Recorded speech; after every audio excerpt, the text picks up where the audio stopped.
పరిశుద్ధ నామమునకు మహిమ కలుగునుగాక.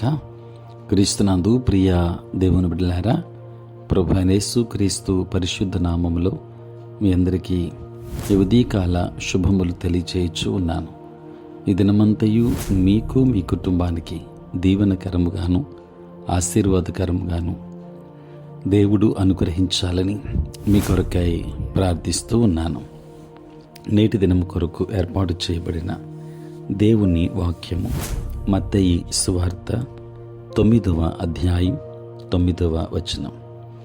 యేసు అక్కడి నుండి వెళ్ళుచు సుంకపు మెట్టునద్ద కూర్చుండి ఉన్న మత్తయి అను ఒక మనుష్యుని చూచి నన్ను వెంబడించుమని అతనితో చెప్పగా అతడు లేచి ఆయనను వెంబడించెను.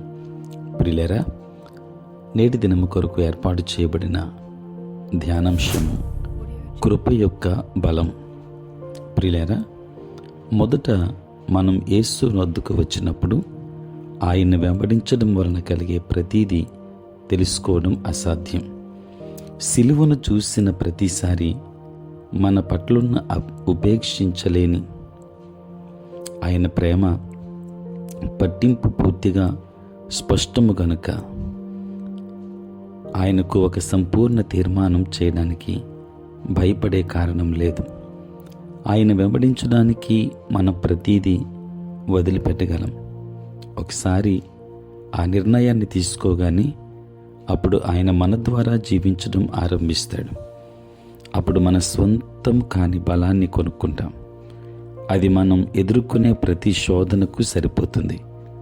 అది దేవుని కృపగా పిలువబడింది. ప్రియులారా, మన ద్వారా క్రీస్తు జీవించడమే విజయవంతమైన క్రైస్తవ జీవితానికి రహస్యం. ఇది యేసు కొరకు జీవించడం కాదు, కానీ యేసే మన ద్వారా జీవిస్తాడు. ఈ సులువైన సత్యాన్ని అర్థం చేసుకోకపోవడమే సకల ఆచారాలకు, పనితీరు మనస్తత్వానికి మూలం. బహిరంగ పురుషుని మీద మాత్రమే ధర్మశాస్త్రం దృష్టి పెట్టి మనం ఏమి చేయాలో చెబుతుంది. కృప అంతర్గత పురుషుని మీద మాత్రమే దృష్టి పెట్టి క్రీస్తునందు ఇదివరకే నేర్చిన దాన్ని చెబుతుంది.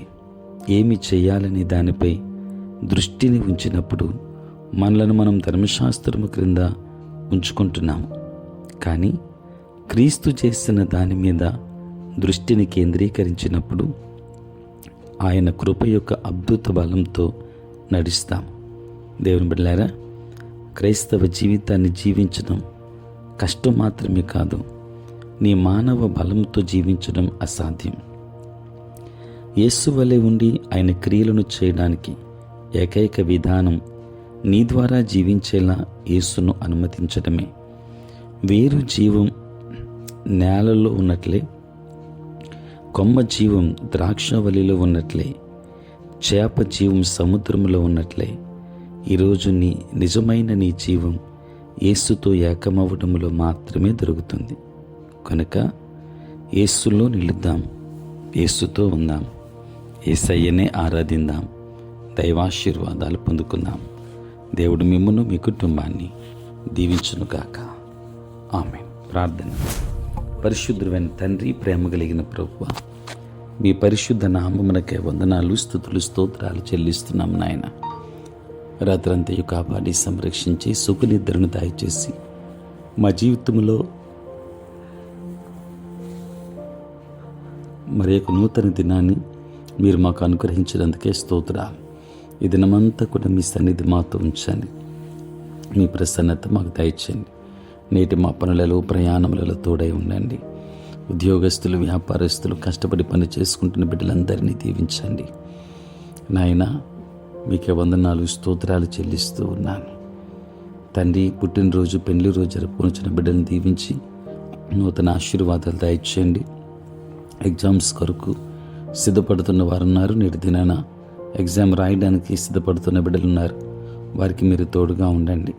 మీ కాపుదల దయచేయండి నాయన. ప్రతిదినము ఈ ప్రాతకాలపు ఆరాధనలు తండ్రి ఏకీభవించుచున్న ప్రతి ఒక్కరి మీద మీరు తోడుగా ఉంచండి నాయన. నీకు స్తోత్రాలు. అనేక మంది నీ నామం ఎరుగక నశించిపోతుంటుండగా ప్రతి ఒక్కరికి కావలసిన సహాయం నాయన, ఆత్మీయ రక్షణ మీరు అనుగ్రహించండి. మీరే తోడుగా ఉండి నడిపించమని తండ్రి, మీ యొక్క దీవెనలు ప్రతి ఒక్కరి మీద అనుగ్రహించండి. యేసు నామములో ప్రార్థించి వేడుకొనుచున్నాం తండ్రి, ఆమేన్. తండ్రి, కుమార, పరిశుద్ధాత్మ త్రియేక దేవుని దీవెన సదా మీకును మీ కుటుంబానికి తోడై ఉండును గాక. ఆమేన్.